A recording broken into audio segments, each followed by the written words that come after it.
علیکم ملګرو. نن سایفر کیس کې فیصله و د مراحن ایس ایزاموتو یا د عمر قید وانه نن هغه فیصله وشله. نن د فټیا کارکونانو لپاره ډېر غټه خوشحالي خبر دی. نو زه په تاسو سره په دې باره کې تفصیل خبره کوم. دا ویډیو ګوره مخکې ملګرو سره لازمي شیر کې راځي.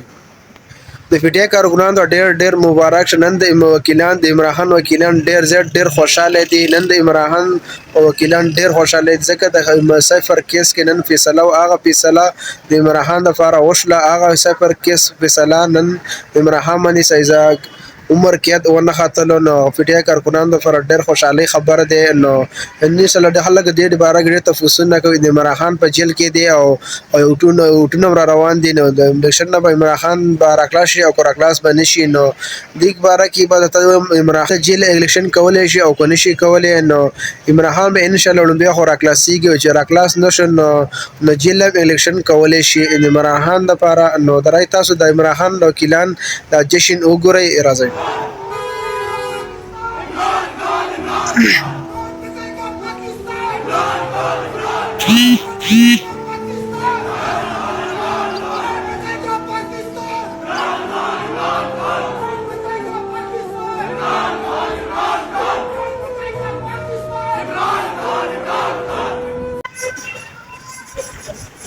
تاسو د جشن وکړه. د عمراخان وکیلان څه بل خوشاله دي. نو تاسو د فټیا کارکونانو ډېر مبارک شه.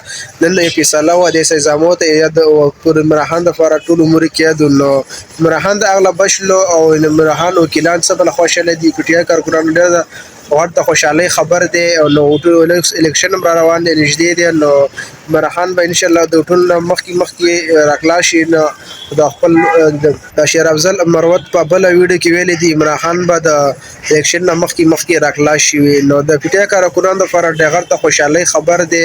او عمراخان به ان شاء الله ماته دومره پته لګي عمراخان به دا اوټونه ګټي. نو عمراخان سره دومره خلک مینه کوي. نو بل ورځ یې واده او واده کې د سیاسي تواړو د هر څه ټولو چغې کړې د عمراخان زنده باد. نو ان شاء الله عمراخان به خامخا دا اوټونه ګټي.